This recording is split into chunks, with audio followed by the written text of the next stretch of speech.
Hai Sobat Queen, di video kali ini aku bersama teman-teman Evopedia berkumpul di kantor untuk mendapatkan sharing ilmu dari Bang WM Will. Saksikan videonya.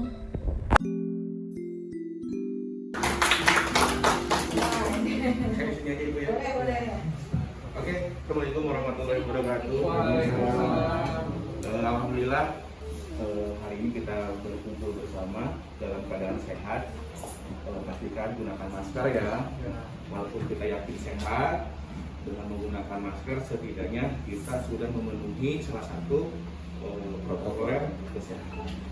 Sekali lagi, Assalamualaikum warahmatullahi wabarakatuh. Waalaikumsalam warahmatullahi wabarakatuh. Aplaus buat Win Project.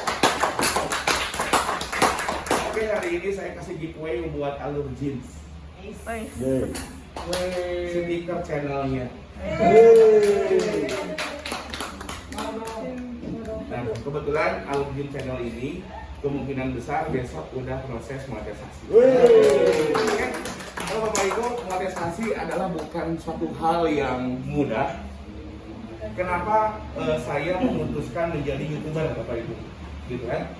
Karena banyak bertanya, Pak Wildan, udah aja fokus jadi advokat, pengacara. Toh masa pandemi juga banyak yang meminta untuk pendampingan atau menjadi penasihat hukum. Toh kantor polisi juga tidak ada pandemi. Banyak sekali permasalahan hukum yang ada di lapangan. Dan saya berprofesi advokat adalah sebagai pengabdian penegak hukum. Saya berbisnis menjadi pengusaha adalah bagaimana menjalankan hobi saya. Hobi saya cari uang, Pak. Gitu kan? Profesi advokat. Nah, Pak, baginya kenapa ikan? Saya angler.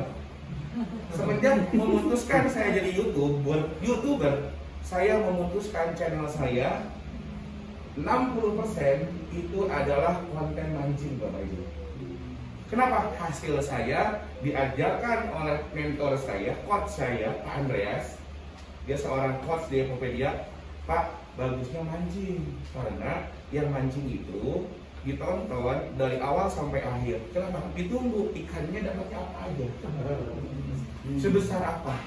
Akhirnya saya lakukan.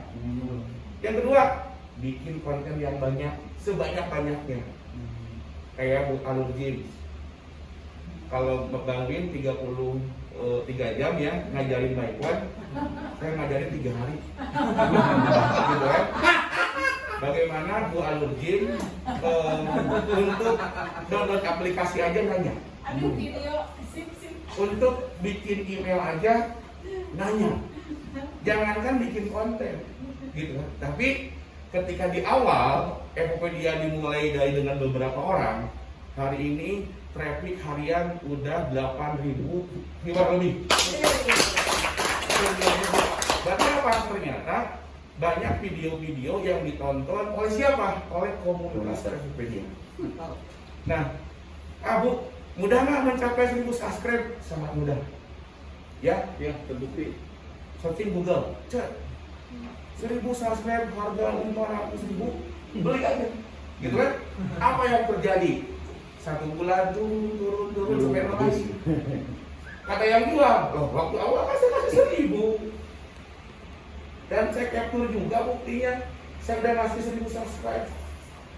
YouTube tidak mau yang bukan real. YouTube meminta adalah yang nonton YouTuber. Sama-sama pemilik YouTube, bukan robot. Pak, bagaimana 1.000 subscribe, 4.000 jam tayang bisa seimbang? Gampang. Bagaimana caranya? Mas Evopedia. Kenapa? Karena yang nonton di Evopedia minimal 5 menit. Dengan 5 menit kita bisa mensubscribe atau kita next video kita dapat poin, yang ditonton dapat jam tayang, dapat subscribe. Nah, inilah bagaimana cita-cita Evopedia dalam menjalankan visi misinya adalah untuk mengedukasi masyarakat Indonesia bahkan dunia untuk masuk ke ranah industri 4.0. Kalau bicara YouTube, kita mau sebagai orang yang menonton atau kita menjadi YouTuber yang menghasilkan? Kalau saya pilih adalah awalnya apa? Di kamera aja saya paling mau Pak. Di foto apa lagi? Gitu kan? Kalaupun saya beracara pakai batik, pakai jas. Iya. Tetapi saya pengacara yang memutuskan kemanapun beracara pakai kaos kasual. Gitu kan? Kenapa? Karena saya sudah memutuskan menjadi YouTuber. Ketika saya tanya, Pak, hariannya apa? YouTuber. Dan alhamdulillah baru 2 hari saya, mungkin dibandingkan dengan rekan-rekan member yang lain, saya paling lambat Pak. Baru monetisasi, baru 2 hari. Dan ternyata betul Bapak Ibu, saya tadi posting di grup, saya udah dapat rupiah, bukan dolar Pak. Ternyata ketika dibuka studio YouTube, pendapatannya rupiah. Karena saya setting rupiah. Biar apa? Biar nggak usah saya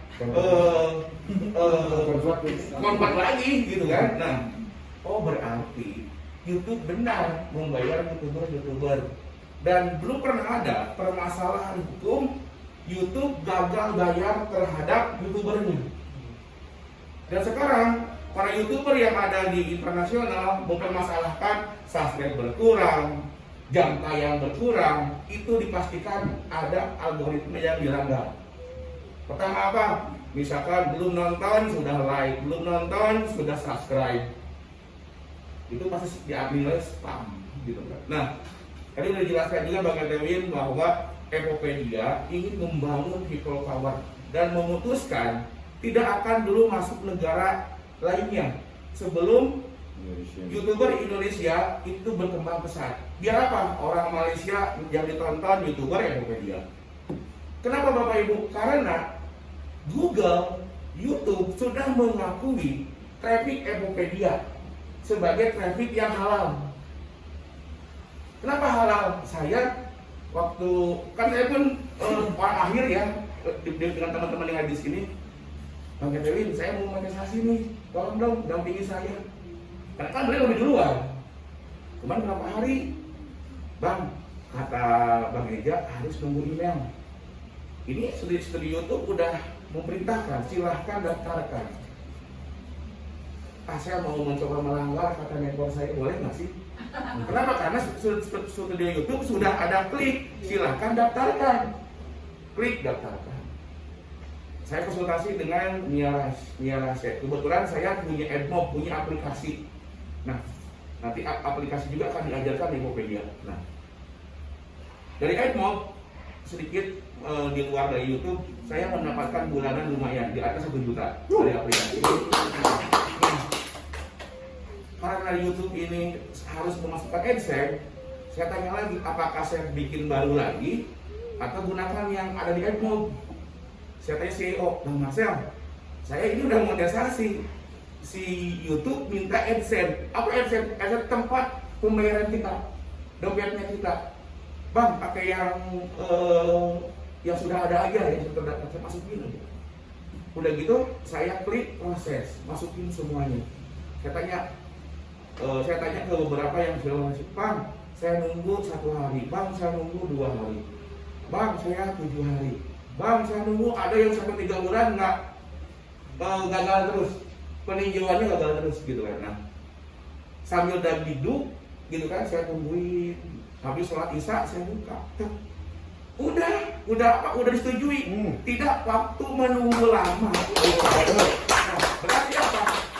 Dari data studio YouTube yang saya terima, sumber traffic saya adalah yang tertinggi dari Epopedia.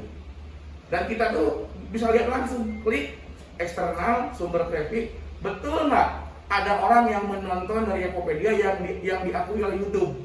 Saya klik, oh alhamdulillah, saya ucapkan terima kasih kepada YouTuber Epopedia yang menjadikan saya sudah monetisasi.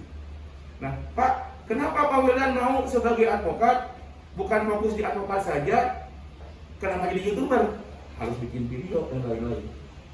Hotman Paris aja nggak bikin konten gitu kan? Tetapi semua asistennya memvideokan Hotman Paris untuk dijadikan konten pribadi gitu kan, dan menjadi YouTuber sukses juga.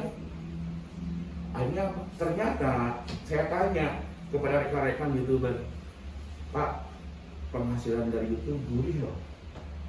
Apalagi saya di Evopedia sebagai CEO, sebagai legal corporate yang memastikan Evopedia ini sesuai dengan regulasi pemerintah.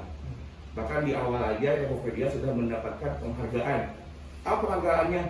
The Best New Concept. Nah, ketika ngomongin The Best New Concept, belum mulai aja udah diberi penghargaan, karena belum pernah ada sebuah startup yang dibangun untuk mendukung support apa? Support saling dukung dalam membangun 4.0. Karena YouTube ini hanya satu bagian aja. Ada 14 program di bidang 4.0 yang akan diajarkan. Salah satunya adalah YouTube. Nah, sekali lagi saya sebagai penegak hukum, di luar jaksa, di luar hakim, di luar polisi, semuanya mereka dapat dana pensiun, Pak. Hanya pengacara, advokat yang tidak dapat dana pensiun. Mungkin ketika saya beracara, saya bisa memberikan nafkah anak istri saya. Kalau sayanya tiba-tiba sakit, dan saya nggak tahu sampai kapan bahwa COVID ini akan selesai. 1 hari, 2 hari, 1 minggu, 1 bulan, atau selamanya. Berarti apa? Saya harus punya dana pensiun. Anak saya masih kecil, istri saya 1, gitu kan? 3. Nah, bagaimana? Jangan sampai ketika ada masalah, kehidupan pun berubah. Saya masih sehat, akhirnya putuskan. Saya jadi YouTuber. Kenapa saya mau jadi YouTuber? Di awal mah, saya dulu bikin konten YouTube, bikin 3 video, viewernya banyak, yang subscribe nggak lebih dari 10. Teman banyak, gitu kan? Tapi nggak ada yang subscribe, gitu kan? Makanya nggak pede untuk dilanjutkan, gitu kan? Nah, ketika saya bersama CEO membangun sebuah komunitas, kalau ada 1 juta keluarga besar YouTuber Evopedia, berarti ada 1 orang yang di-subscribe berapa tahun? Berapa? 99999, karena yang 1 juta itu saya, gitu kan?